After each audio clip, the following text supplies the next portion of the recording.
guys, welcome to my channel. My name is ReadingBear and I hope you are ready for some more stories. And today, we'll take a look at some new entitled people content. If you enjoyed my content, please don't forget to subscribe to my channel and post some bear emojis in the comment. And now, let's dive right into the stories. The first story is titled, "Neighbor Threatened to Sue Me for Cutting Down Trees on My Own Property." I'm the owner of this land. This was just a couple months ago, and it's been enough time for me to forget the event, but I thought I'd share this with the world to show just how insistent people can be sometimes, even when they're obviously in the wrong. I had a huge tree in my front lawn when I first bought the house. The branches reached over my roof and provided shade for much of my home. It wasn't an issue at first, but I quickly realized I needed to do something about it when branches constantly fell on my roof and my front lawn during thunderstorms in the wintertime. It was a sure hazard, and it was only a matter of time before it caused any serious damage to my house and possibly my neighbor's home. My neighbors weren't the most pleasant people. They had a lot of complaints and they made themselves known when they had them.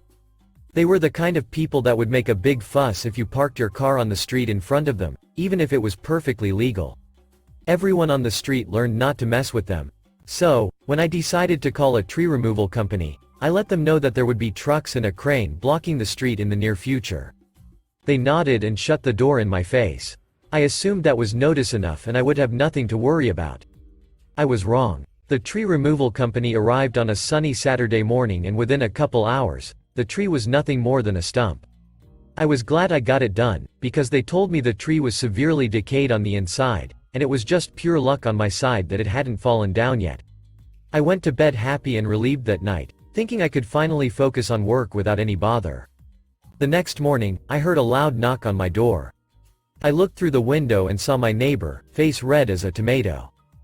I'll call him Mr. D. He was quite pleasantly spitting at my face all the while screaming about the cut-down tree. It wasn't long before his wife came and dragged him away. I didn't see them again till later in the afternoon. They let me know that they were upset and angry that I cut down the tree without their permission. Apparently, me cutting the tree down made them lose the shade over their lawn. Was that really that big of a deal? I reminded them that I let them know beforehand, but they insisted that I never did, and I was a rotten liar. I didn't hear from them after that. A couple months went by, and the heat was really starting to pick up. We installed all the air conditioners in the house just 3 weeks ago, and at least one is always running during the day. With no AC turned on, the house stays at a whopping 85-degree indoor temperature. Last year it was at most 80 degrees, but I suppose there are some prices to pay when you lose a tree that provides protection from the sun. My theory was right, as I received my electric bill and noticed the cost went up slightly. It wasn't much, but it was something. It was definitely something. Mr. D came up to me one day while I was sitting on my front steps. He told me about his plants and how they weren't doing their best due to the sun shining on them all day long. He also told me about the electric bill, but that didn't seem as important as his plants, considering he talked about them for 30 minutes. At the end of his speech, he demanded I pay for the damages. Of course, I said no. He then told me that he would be suing me for the losses, and I should be ready to see him in court. I truly didn't think he was serious at first. No way was anyone that insane enough to sue over someone cutting their own tree down on their own property. The man seemed to think his losses were big enough to win a lawsuit against me. I did nothing and forgot about the issue until I got a letter in the mail. It was a court order letting me know of a court hearing happening in 2 weeks and a bunch of other legal stuff I didn't bother to read thoroughly. I knew the gist of it. The hearing was happening over telephone, due to the pandemic. It would be a video call, specifically, since there would be more than one person speaking. I called back the tree removal company and asked for any documentation they had, and a copy of the permit from the township. They emailed me plenty of evidence I could use. I put together photos of the tree before and after, showing that the entire tree was on my property, save for a few branches that reached over my neighbor's side. I faxed everything over to the court a week beforehand. As the days got closer to the hearing date, I started getting stressed out. Work was piling up on me, and the thought of advocating for myself was making me anxious. I sweated bricks all night long the day before the hearing. To make it short, it wasn't the best time of my life. When the hearing finally started, I had my documents messily strewn about in a sort of organized chaos.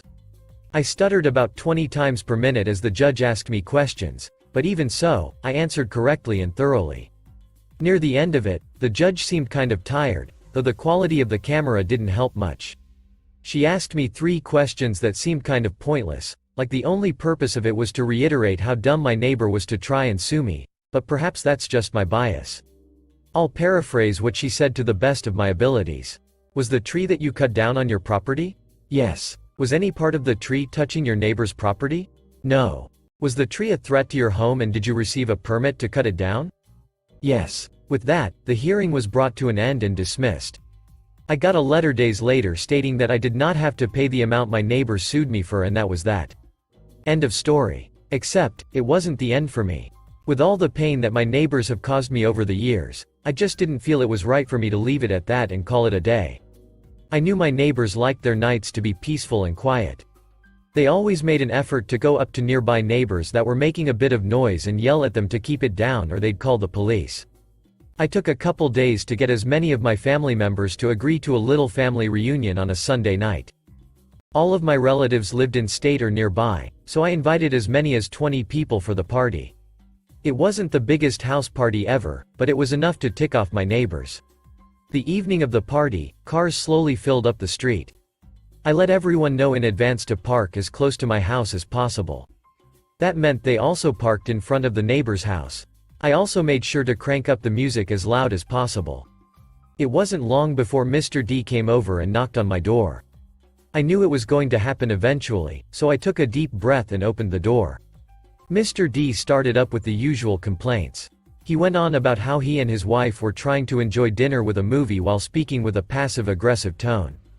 I let him finish talking before bringing up the fact that he tried to sue me and wasted my time while I was busy with work. I told him just how inconsiderate he was to take legal action on something that wasn't even worth all the money they definitely could have used to buy themselves some shade. He knew about the tree being damaged, and he knew ahead of time that I was getting it cut. There was no excuse besides trying to start something up out of nothing. I reminded him that it was only 8 p.m. and that every car on the street was parked in a 100% legal parking spot. I told him to call the police if he wanted to waste his time and shut the door. I watched through the window as he resigned and walked off my lawn. The encounter had left my legs shaking and my heart racing, but it was worth seeing my neighbor defeated for once. Our relationship was probably ruined, but we never saw each other during the day anyway. The party lasted for another 2 hours before my cousins and siblings decided to leave, since their kids had school in the morning. I went to bed pretty content that night. It's been months since this happened. I have a nice outdoor table where the tree used to be. As much as I wanted to plant a new tree where the old tree was, it just wasn't ideal as the soil was damaged and it would take a lot of effort to remove roots to allow room for a new tree. My front yard may not be the prettiest anymore, but at least my neighbors have stopped bothering me with their petty complaints. The next story is titled, "We are roughly 10 to 15% underwater on mortgages for our 2 starter homes. Since we couldn't sell, we were forced to rent them out. The situation with them has become unmanageable and we are considering strategic defaults. Can anyone speak from experience about this? Maryland. Okay, so we're in a bit of a pickle here. I want to warn you though, this will probably trigger first world problems for some readers. For ease of reading, I'll go with bullets. Wife and I each bought a home back in 2006 before we were married. They are tiny homes in Baltimore that are nowhere near large enough to raise a family. After marriage and kids, we needed a larger home. Market sucks and we are underwater on each home. So, we had to rent them out. Here are some numbers for each house. House 1 loan balances, $213,000. Current house value, $179,000. Underwater, 16%. House 2 loan balances, $140,000. Current house value, $125,000. Underwater, 11%. House 1 has an ARM loan that I've had since 2006. I've tried to refinance it many times, but since it is underwater, LTV is over 100%, and it's a rental, banks will not refinance. Just received notice yesterday that mortgage payment will double because the ARM period has expired. House 2 is currently vacant.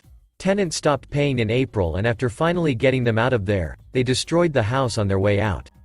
Repairs costs are at $5,900 and climbing.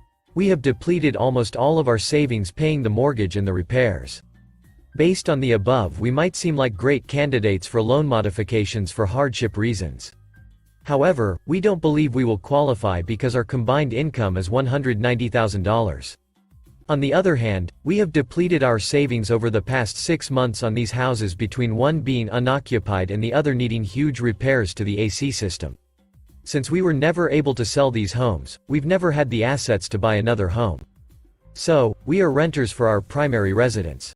We would really like to get out of these houses, but we're not sure what the legal repercussions might be.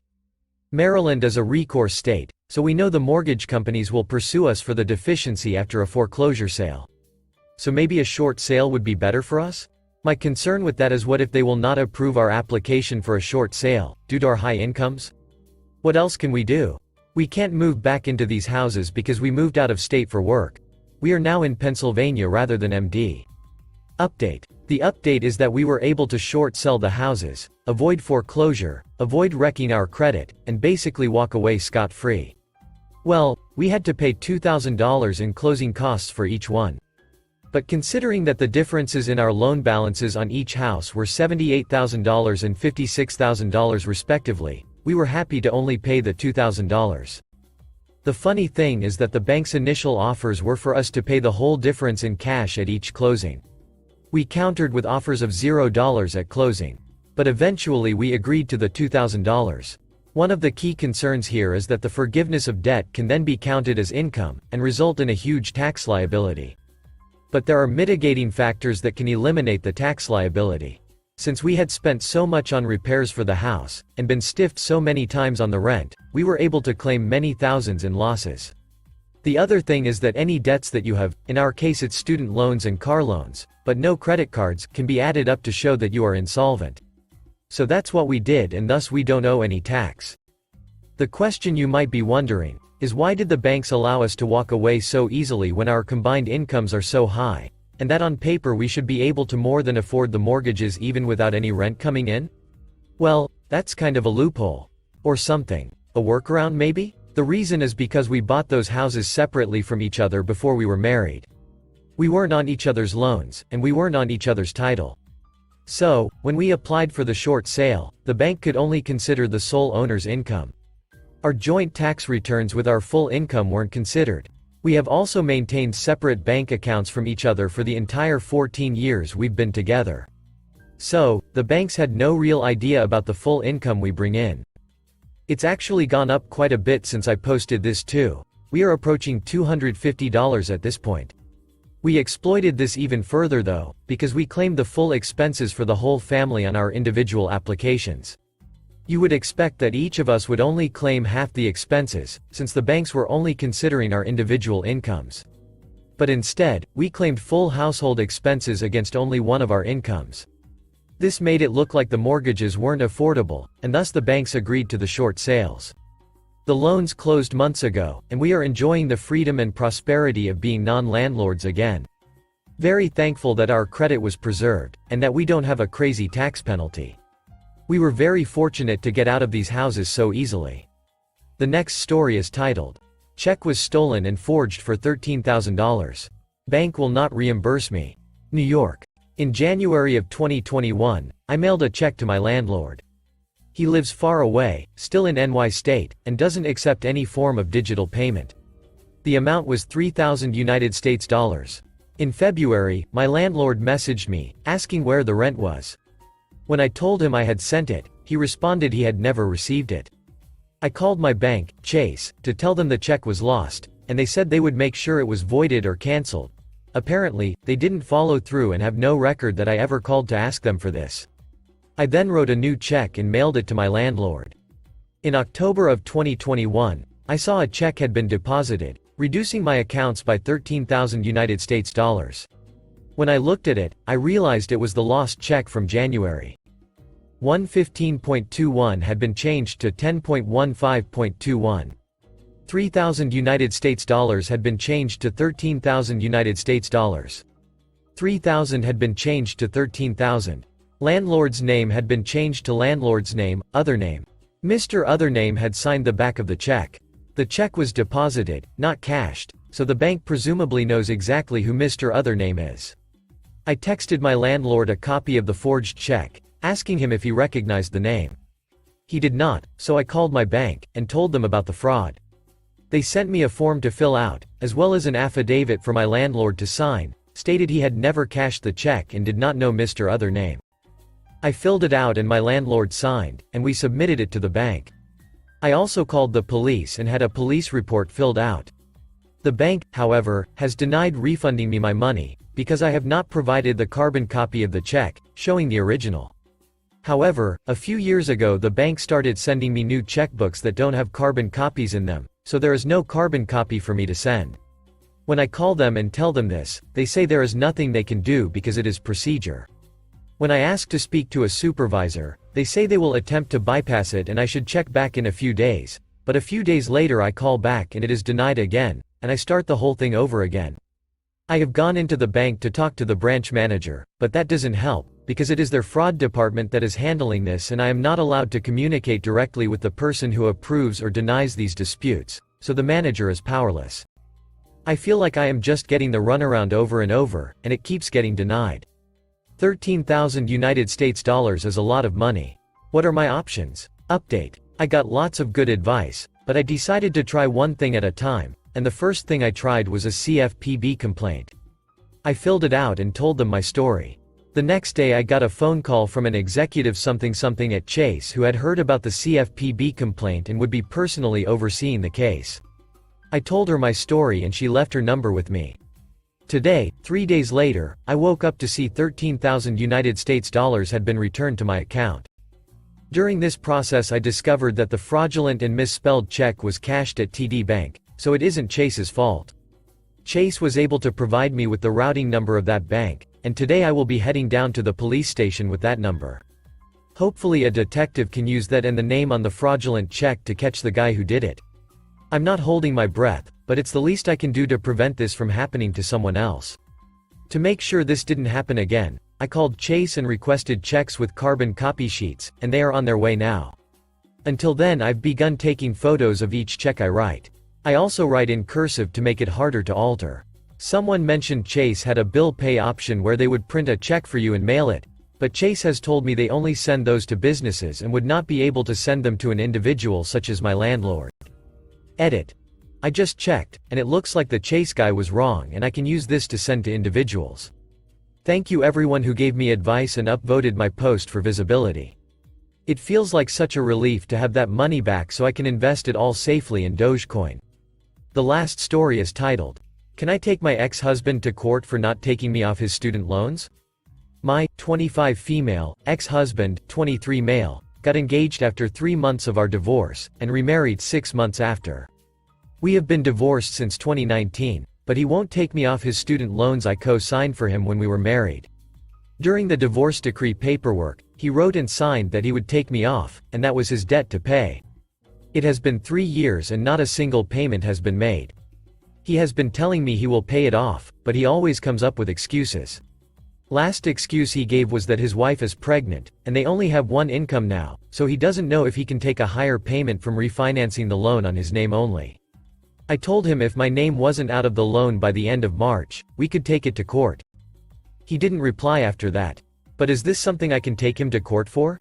I just don't want him to ruin my credit, since I'm about to go to grad school and I will be getting some student loans for myself. Update. I received a lot of good advice from everyone. So, I decided to text my ex-husband this. Hey, I'm just reaching out one more time. Since it seems like you don't want to take care of your agreement with the divorce decree, despite your options, paying it off, refinancing, asking a family member for a personal loan. I've been looking for my options to take care of this, and that is to take legal action against you, for failing to comply with legal documents. Do you have a plan? Or should I proceed with mine? So, he texted back that he paid it off and I should be getting a letter in the mail stating that. I am so relieved. Thank you everyone. I am glad I didn't have to deal with legal fees. Thanks for listening.